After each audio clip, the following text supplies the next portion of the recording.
Alrighty, everyone's clocked into their shift, so let's take a look at everything Dragon Maids have to offer. So last time I lamented the fact that the monsters would have mismatching levels for their summoning effects, and I'm glad to report that I'm only half right. It looks like there are two level 2 maids that summon level 7s, and two level 3 maids that summon level 8s. For the life of me, I'm not sure why they decided to handle it like this, but at least it's not as bad as it could have been. Before I begin, I'd like to go over all of the effects some cards share, so you won't have to listen to me repeat them over and over again. First, all of the level 2 and 3 Dragon Maids bounce themselves to the hand at the start of the battle phase to summon a Dragon Maid that's 5 levels higher than it from your hand or grave, and then all of those dragons can bounce themselves to the hand at the end of the battle phase to summon a Dragon Maid that's 5 levels lower than them, but this time it's only from the hand. Also, all of the level 7 and 8 dragons can't be destroyed by card effects as long as you control a fusion monster. With that out of the way, let's get cracking. Dragon Maid Tilru can add a Dragon Maid monster from your deck to your hand when it's normal or special summoned, but then you have to discard a Dragon Maid right afterwards. It's technically not an immediate plus, but as long as you're sending a level 8 Maid to the grave, you'll get it right back once you move into the battle phase. And if you didn't start with a level 8 in hand, well congratulations, the effect works basically like Bujin Yamato, so you can add it to your hand and then immediately send it to the graveyard. Being able to guarantee correct levels for maid summons is going to be big, so I suspect she's going to be just as important as Parla. When Dragon Maid Nasiri is normal or special summoned, you can special summon a level 4 or lower Dragon Maid from your graveyard. It's good to see that there's a way to recover the smaller maids, and since she doesn't negate the effects like an absolute champ, it'll be like resolving an extra maid effect on top of increasing your board presence. That's all for the small maids, so let's go on to the big ones. Dragon Maid Air Day is a level 7 Earth Dragon with 2600 attack and 1600 defense.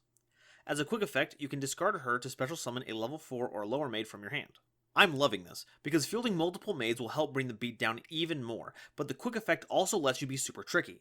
If you know you're staring down an effect veiler, you can just wait until the battle phase, discard Air Day right at the beginning, and then summon the maid of your choice. Or, you can do it during your opponent's battle phase for SURPRISE DRAGONS! Dragon Maid Fluss has a similar stat line, but is a water attribute instead of earth. You can discard her to target a monster in any graveyard and put it back into its owner's deck. Honestly, this effect seems like kind of a wash. The deck revolves around recurring cards out of your graveyard, so shuffling something back into your deck seems like it's hindering you more than helping you. Also, it's not a quick effect, so you can't use it as an on-theme DD Crow to stop grave plays, and you can't shuffle your own cards to avoid Called by the Grave either, so the only thing I can think of is preemptively shuffling a Sky Striker Ray back into its owner's deck. If you can think of anything cool that Fluss's effect can do, please let me know because I am genuinely curious. Dragon Maid Flom is one of the level 8 maids, so while she's fire attribute, she shares all of her other stats with Luft. You can discard her from the hand as a quick effect to give any of your maids a big ol' 2000 attack boost until the end of the turn. Man, she's out there making OTKs happen even when she isn't on the field. Now that's dedication to the craft. And due to the recursive nature of the big dragons, I wouldn't be surprised if you could get this set up as a repeatable combat trick turn after turn. Aside from that, not much to report on. And with all of those cards under our belt, now we can discuss the undisputed boss monster of the deck. Weighing in at 3000 attack and 2000 defense, she's the Dragon of Discord, the Maid of Mayhem. Her attribute is light, but she's no lightweight. She's a fusion by nature, which may cause some confusion, but her inclusion in battle brings fights to swift conclusions. Introducing, straight from the extra deck, Dragon Maid Husky! Hosky can be fusion summoned with any Dragon Maid, plus any Dragon-type monster, meaning Super Polymerization is going to have a great matchup utility against any Guard Dragon setup. During each standby phase, Hosky can target any of your other Dragon Maids, and when the effect resolves, you can summon another Dragon Maid from your hand or deck that's one level higher or lower than the targeted monsters. Well, it does recur things during both players' turns, which I am a fan of, but the way it's worded, not only is it vulnerable to effect negation like most things are, but any removal that takes the targeted monster off the field acts as negation as well. And then there's the fact that, to get the most out of it, it requires other monsters to function, which is a letdown. All of the best extra deck monsters have effects that are self-sufficient, mostly because you've probably already sunk some serious resources into making that card, so asking for more really dampens the impact of that effect. Saryuja, for example, does some pretty incredible things, and while his special summon from hand and attack and defense boost technically require you to have monsters available to take advantage of it, so our Yuju just makes your other cards better, rather than needing other cards to function. Another example of an effect that makes your other cards better, Hosky's second effect. Whenever a dragon monster is returned from the field to your hand, you can target a monster your opponent controls and destroy it. And there are no once per turn clauses on that effect.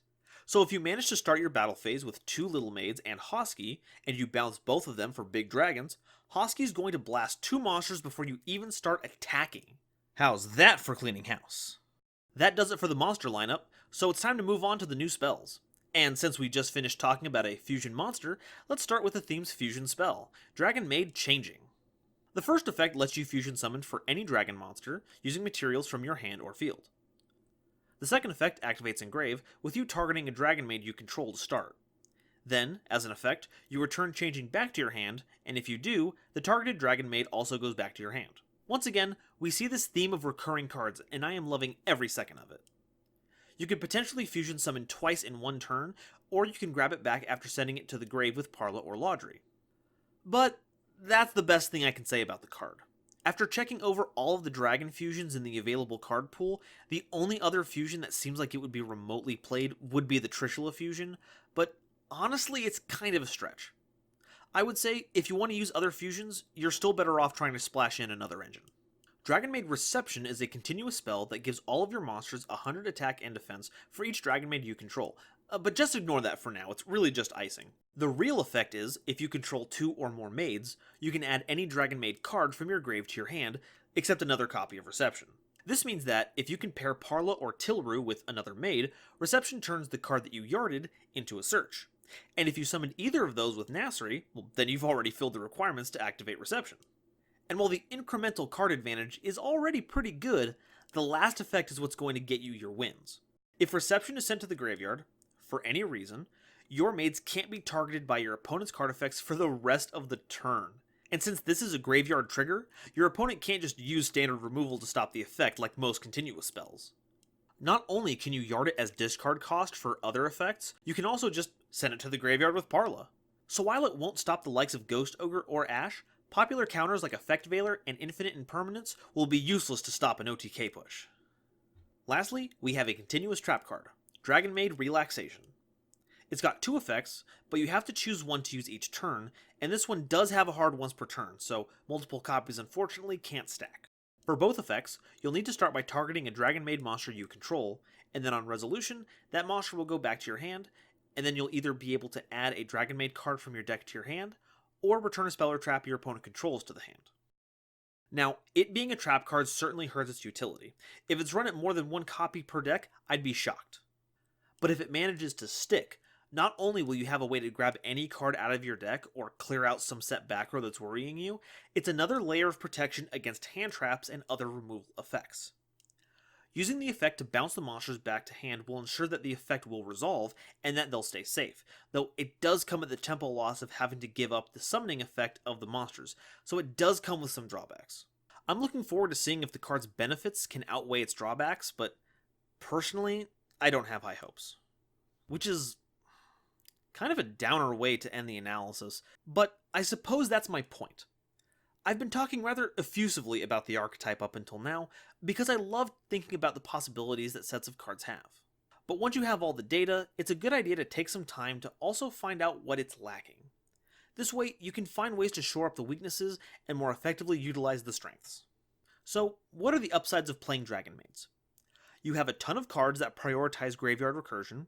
Parla, Laudry, and Tilru all have various effects that load up your grave, and Nassery can summon smaller maids back to the grave to recycle them, which will then put more cards back in your grave. The big dragons all have effects that discard themselves from the hand as cost, so you can still get something out of them, and then it puts them in the right place to be summoned by your tiny maids. Hospitality is great for giving you a pseudo extra normal summon at the beginning of the game while also filling your grave, and is a monster reborn later on. Reception helps enable OTKs by keeping your monsters safe from effects, and it can grab you back even more cards. Relaxation has neat utility to advance your game plan, stifle your opponents, and keep your stuff safe at the same time. Lastly, the fusion spell can recur itself, and Hosky can leverage your card advantage into card removal, clearing the way for big impressive finishes, while also helping to keep your field stocked up if you have to go an extra turn. But then we have to talk about the downsides. Without help from hospitality or reception, you're going to be reliant on normal summoning the small maids without any form of protection, which means that a single hand trap could stop your entire turn. The only method the theme has for adding cards from the deck to the hand is relaxation. But since it's a trap card, you won't be able to leverage it immediately in case you need to pivot your line of play around disruption. And if those maids are just destroyed outright, then relaxation effectively does nothing.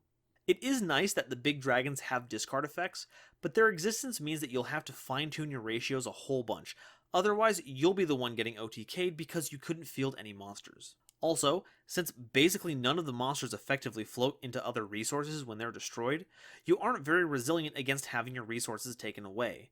And since most of the recursion requires 2 or more cards to resolve effectively, it can be hard to rebuild. Lastly, if you run 3 of Parla and Tilru, and 2 of every other main deck card, you're looking at 26 cards, leaving only 14 slots open for tech options. So while the deck does have the potential to splash with other cards, you're not going to have much room. Assuming you run 3 each of Called by the Grave and Ash to interact with your opponent, that leaves you with only 8 more slots, which effectively means you're running 2 3-ofs and then either 2 limited cards or another set of 2-ofs, which to me bites the most because it leaves less room to smooth out the issues with the deck. Now, with all that on the table, we do have some time. Mythic Fighters, the booster set that Dragon Maid's release in, comes out in November, so we've got a little over 3 months to really tune the deck, see what can be leveraged from the available card pool, and find out what the best side deck picks are going to be for future matchups. I mean, it is 3 months in the future. The current meta is probably going to shift at least a little bit. To that end, I'm going to be setting up my streaming stuff as soon as I can. I want to test out and improve Dragon Maids as best I can, as well as dabble in some other decks as the mood strikes me. And if you want to stay up to date with when I go live, please feel free to follow me on Twitter, link in the doobly-doo, for up-to-the-minute news on video releases, streaming times, and general quips for when my brain cells come together and feel like they've made something that's passably funny. I'd also like to hear your thoughts on how Dragon Maids can be improved, because if years of Yu-Gi-Oh! Have taught me anything, it's that deck building is my biggest weakness, and I have no shame in adapting other people's ideas. So please, let me know what you think, and I'll see you all in the next video. Bye-bye.